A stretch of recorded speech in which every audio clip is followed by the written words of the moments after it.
oain proiektua pixkat aldatzen nahi da, eta oain niten nahi da Zaporeak da janaria bildu, beste ONG edo elkarte desberdina emateko.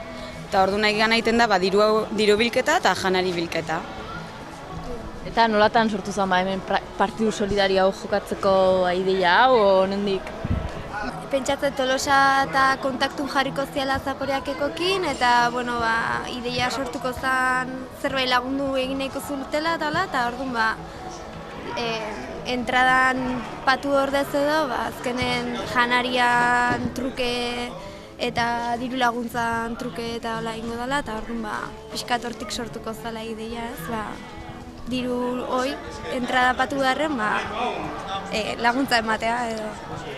Eta zen muztasi dezu bilketa?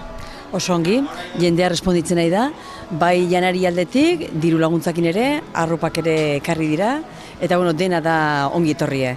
Errefuxiatuak benetan beren egoera oso gogorra da, eta nik uste ahalegin ikusi onartzekoa diela eta ongi etortzen direla bereieri eskua botatzeko.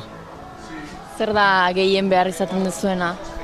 Oain batez ere kontserbak eta legumbrek eta hola, baina ja egosiz eta hola daudenak. Ze oain gauzak aldatzen nahi dira eta batez ere holako gauzak.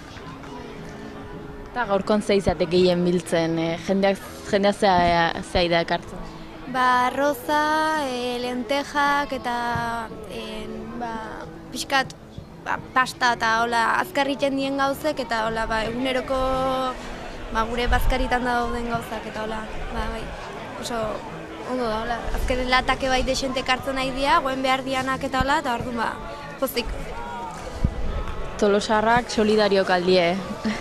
Nik uste baietz, ikusten da, benetan jendea prest etortzen dela, eta bereziki euskaldunak benetan harrituta gelditzen nahi die, beste tokitan nolabateko zen laguntzen batzen nahi dien. Was a burning pride in the town.